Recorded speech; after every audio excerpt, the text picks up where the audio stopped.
So, syempre, tutunawin yung pagkain natin. So, parang ganun-ganunin yan. Parang magganyan yan siya. Ganun. So, kapag busog tayo guys, lalabas yan dito sa esophagus natin. So, yung dito guys, ito yung dito natin. Okay? So, hanggang dito. Kaya mafe-feel natin parang may nakastuck dito sa ating dibdib, sa gitna ng dibdib. Ngayon, pag-uusapan natin yung about sa GERD ko or acid reflux. Paano nawala yung acid reflux ko or heartburn at ano yung mga symptoms niya, ano yung mga dapat natin iwasan, ano yung dapat natin gawin. So, kung bago ka lang sa channel ko, again, huwag mo kalimutan subscribe and click the notification bell para lagi ka updated.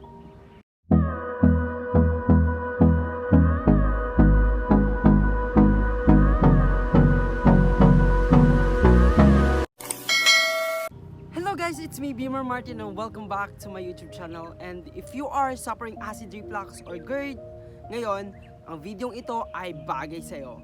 So, kung bago ka lang sa channel ko, huwag mo kalimutan subscribe, click the notification bell para lagi kang updated sa next video natin. Okay, ngayon, pag-usapan natin yung GERD acid reflux. Ano yung dapat gagawin nyo or ano yung dapat iwasan?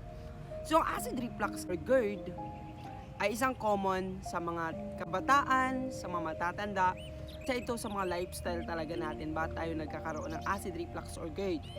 So, unang-una guys, ano yung mga symptoms? Ano yung mga symptoms ng GERD or acid reflux? So, unang-una guys, yung unang symptoms ng acid reflux is yung heartburn. Yung feeling mo ay parang may mahapde, parang anong tawag nun, yung apoy ng dito. And then parang akala mo heart attack. Isa yung pinakaunang symptoms ng acid reflux, okay? So mararanasan mo din yung dighay ka ng dighay, utot ka ng utot, masakit yung tiyan, yung sikmura mo, at parang may something dito banda, dyan. And dito sa gitna, parang akala mo may nakastock na pagkain, hindi ka makahinga, of course, nahihilo ka, at yung eyesight mo, yung vision ng mata mo is parang nalalabo, ganun, ang lalabo. Tama ba? And then of course guys, isa din sa mga na-experience ko is nahihilo ako. Parang may nakabara dito sa lalamunan ko. And then feel ko parang may laway dito or something plema na nakastock. And then akala mo may parang na ano ka, nabilaukan ka, something gano'n, pero wala naman. So yan yung mga common cause ng acid reflux at GERD. So bago ka magka-GERD, acid reflux muna yung pagdadaanan mo. So yun siya guys, yung unang kong symptoms po is yung bara sa lalamunan talaga sa akin. So iba-iba tayo ng first symptoms. Yung iba hindi makatulog, yung iba dighay ng dighay, utot ng utot.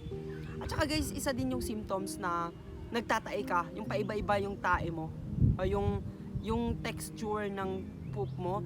Minsan mabasa, ganun. Minsan parang tae ng kambing, ganun. At saka guys, isa din sa symptoms ng GERD or acid reflux is yung, anong tawag doon? Is yung panay ka ubo. Alam mo yung ubo? Ubo ka ng ubo. Wala namang plema, ganun siya. And then yung naduduwal ka, isa din yun, yung symptoms ng acid reflux, yung naduduwal ka. So sa akin guys, way back 2021, nagkaroon talaga ako ng acid reflux. For 2 months lang nawala siya, and then kasi nasubraan siya ng yung lifestyle talaga natin, yung panay kape, ganon. So ano yung dapat nating iwasan? So kung gusto mong gumaling talaga, kasi marami ako nakikita sa Facebook na mga taong may acid reflux or GERD na more than 10 years pa and up sa kanila. Gusto mong mawala yan or gusto mong hindi aabot sa mga ganyang level or year, ang gagawin nyo po ito. First, ang gagawin nyo po is, para gumaling po kayo, is water. Water talaga ang pinakamadaling yung gagawin nyo. Pero ang pinaka-the best po na gagawin nyo is, iwasan nyo po talaga yung mga bawal. Alam naman natin ano yung mga bawal, diba? So yung mga bawal talaga na may acid reflux or GERD is yung tomato base, yung mga spaghetti, yung mga alak, yung kape, soft drinks, acidic fruits, oily foods, ganun. So, iwasan nyo sila. Dami pang iba guys, yung mga maanghang, maalat, matatamis. Kumbaga, masyadong matabang lang yung mga pagkain mo. para ikaw ay gumaling. Kung ikaw ay gumaling guys, iwasan mo yon. Yung mga tomato talaga yung nakakapag-acid sa atin. Iwasan nyo yung mga bread and pastry na mga product, yung mabibili sa bakery. Yun guys, iwasan nyo lahat yun. So, kung may mga nasabi ako hindi ko nasabi na mga bawal, just comment down below po. And then yung mga chocolates, bawal po kayo niyan. So, hindi ko naman sinasabi na lahat na mga pagkain bawal sa atin. Iba-iba po tayo ng hiyang, iba-iba po tayo ng trigger at hindi trigger na pagkain. So, itry mo lahat guys, pero in moderation lang. And then mafe-feel mo kasi yan parang may something, oy, digay na naman ako, utot na naman ako. So, ang gagawin mo lang, iwasan na yon. And then, ay gaya nito sa akin guys, uminom ako ng buko juice yan. So, okay naman sa akin, hindi naman ako nagkaroon ng something symptoms. So, paano nga ba iwasan yun? Iwasan yung mga ganun. Kasi, so, ang dapat yung gagawin guys, huwag kayong magpabusog. Okay? Huwag kayong magpapabusog. Like, kasi guys, yung, for example, ito yung ano natin, ito yung stomach natin. Para siyang tiyan natin. Pag ito ay mapupuno, ganun, maganyan-ganyan siya guys, oh. Parang ganun. Ito yung acid, kumbaga. So kapag mapuno siya guys, lalabas yun. Lalabas isophagus natin. Ito yung parang sphincter natin guys. Ito yung parang sphincter natin. So kapag busog tayo, syempre tutunawin yung pagkain natin. So parang ganun-ganunin yan. Parang magganyan yan siya. Ganun.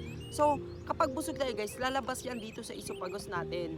So yung dito guys, ito yung dito natin. Okay? So hanggang dito. Kaya mafe-feel natin parang may nakastack dito sa ating dibdib, sa gitna ng dibdib. Nakala mo hindi ka makahinga, ganun. Ito yung rason. So huwag kayong magpapabusog para wala kayong bara sa lalamunan.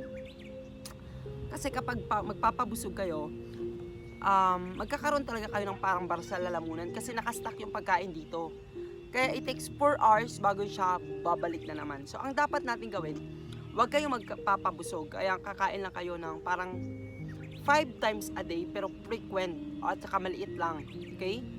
Yung ganun lang kalaki yung pagkain, like ganun, mga pagkain na 1 cup rice, ganun lang, and then yan, mga ano lang guys, mga gulay-gulay, pero huwag kayo kung mapapabusog, pwede kayo kakain lang after 2 hours, 3 hours kakain kayo, okay?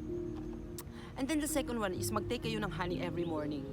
Isa na nakakapagpatulong sa akin talaga is yung honey. Every morning ko siya iniinom.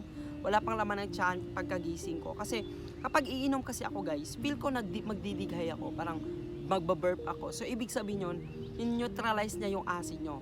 Kaya kayo kung mag-try kayo ng honey, kapag may parang bagong symptoms sa feel nyo, like nagdidighay kayo, utot kayo ng utot, it's normal.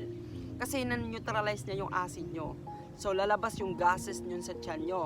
And then, gawin nyo po is, huwag kayong maghiga or huwag kayong humiga after nyo kumain. Kasi isa sa rason, ba't bumalik yung pagkain natin sa lalamunan natin or sa dibdib. Kaya, mafe-feel natin parang nakastack, parang hindi may something dito na nakabara sa ating gita ng dito guys. So, yan yung gagawin nyo.